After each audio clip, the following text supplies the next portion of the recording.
Hi artists, it's Miss Coon, and today we're going to create a watermelon still life painting.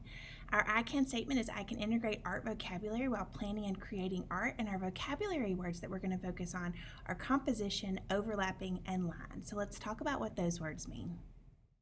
Our first term is composition. It's a word that discusses the arrangement of elements of art within a work.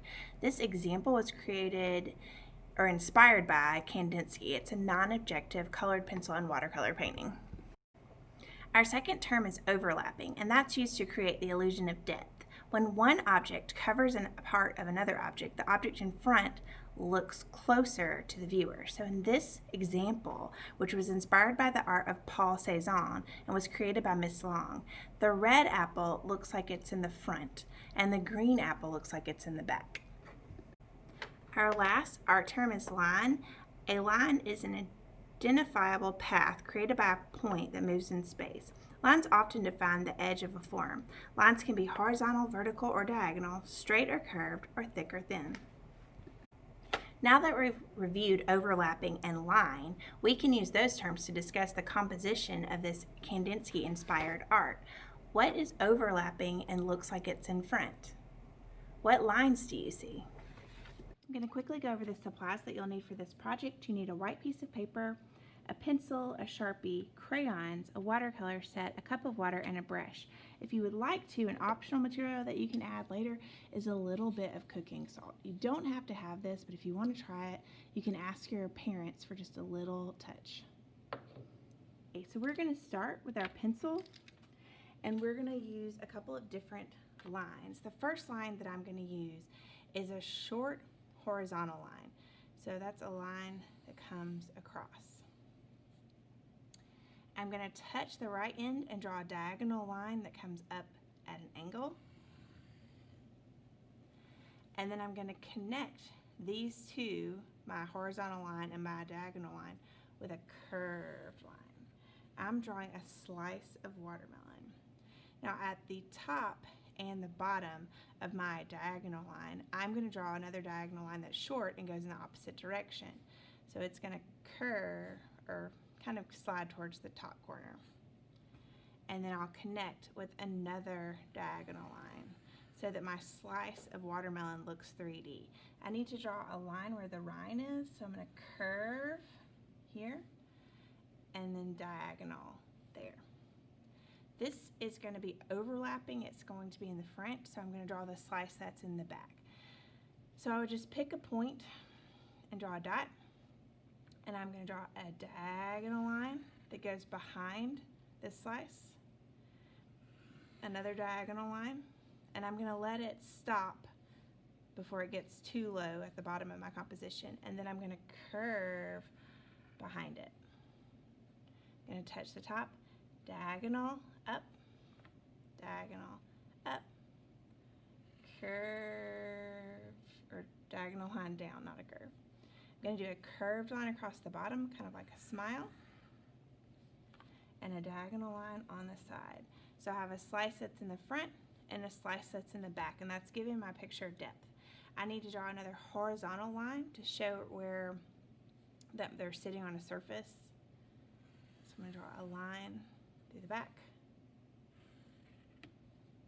And so that it reads as a watermelon, I'm going to add a few little watermelon seeds, and they're just going to be little oval shapes. Anywhere that you would like to add one, and as many as you would like. And I'd like to have a pattern on the table or the tablecloth that my watermelon slices are sitting on.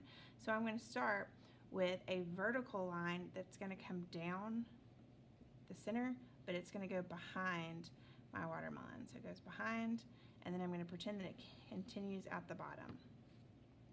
So that's my center.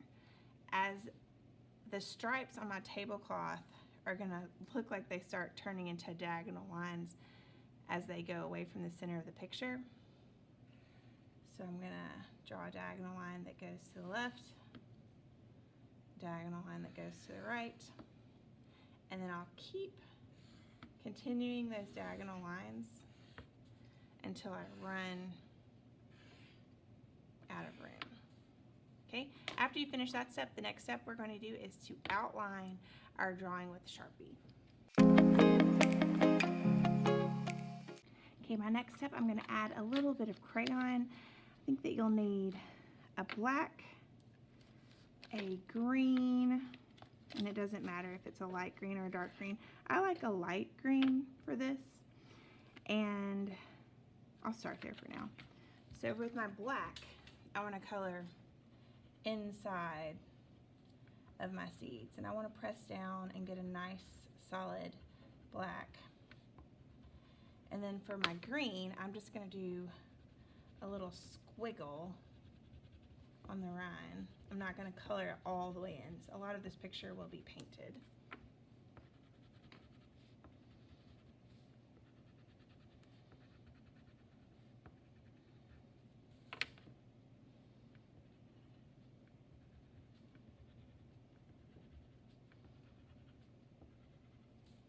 Okay, and then I'm going to use my crayons to create a line pattern using either horizontal lines, vertical lines, diagonal lines, straight or curved, thick or thin, to create a pattern on my tablecloth, and I'll work on that and speed it up.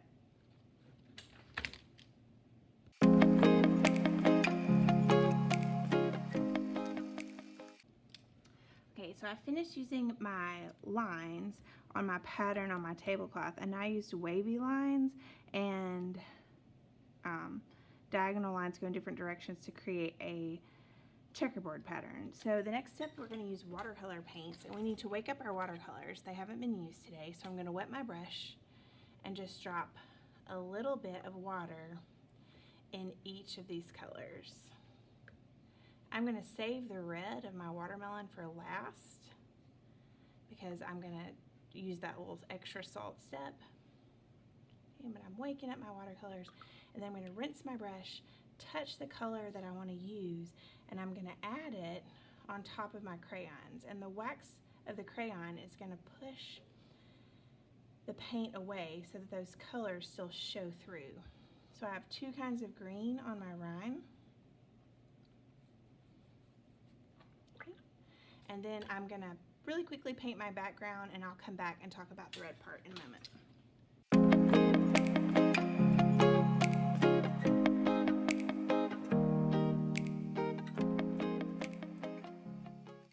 I saved the red of my watermelon for last so that I could kind of talk through the steps.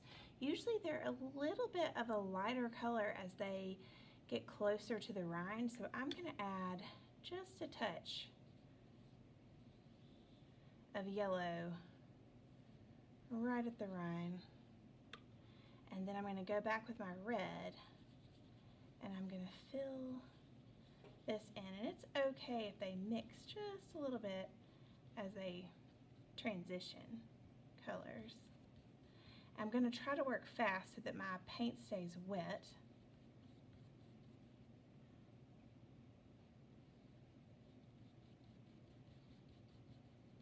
Okay, and while that red paint is still red, I'm going to get a little bit of this salt, and it's just regular cooking salt, and I'm going to sprinkle it just on the red part of the watermelon. And the salt is going to work like a tiny, tiny little sponge, and it will soak up some of that red paint, and when it dries, it leaves this little speckled effect that kind of looks like the texture of a real watermelon. So I'm going to finish my second one, and I don't want to touch that with a paintbrush again because it will kind of smudge that little spongy effect that the salt's giving it. So I'm just going to leave that there and let it dry. And you don't have to use the salt, it's fine without it. Okay.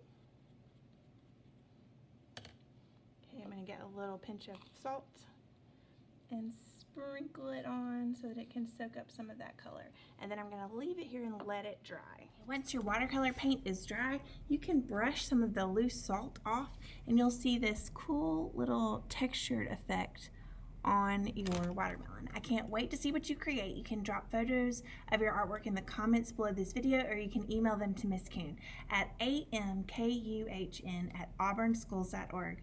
Thanks. Bye.